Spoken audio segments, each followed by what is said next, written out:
Chicken curry ఎప్పుడు వండుకునేలా ఎందుకబ్బా తిని తిని బోర్ కొట్టింది అని చెప్పేసి పాతకాలపు స్టైల్ చికెన్ కర్రీ అయితే చేశాను. అద్దిరిపోయిద్దనమాట.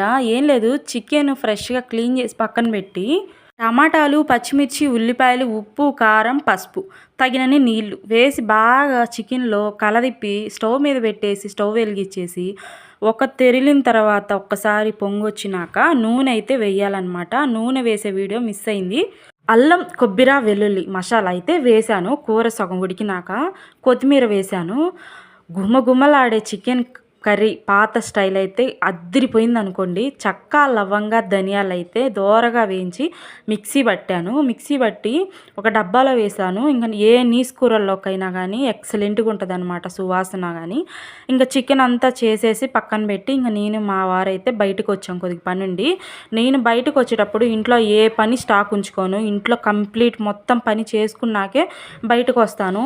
ఒకవేళ పని ఇంట్లో పెట్టుకొని నేను బయటకొచ్చాను అంటే నాకు మైండ్‌లో అదే రన్ అవుతుంది. పని పని అనిపిచ్చిద్ది. అందుకే ఎప్పుడన్నా మనం బయటికెళ్ళేటప్పుడు ఏదైనా పనంతా ఇంట్లో పని చేసుకొని బయటకొస్తే ప్రశాంతంగా కాసేపు ఎంజాయ్ చేసి ఇంట్లోకెళ్ళొచ్చు. వీడియో నచ్చితే లైక్ అండ్ సబ్స్క్రైబ్.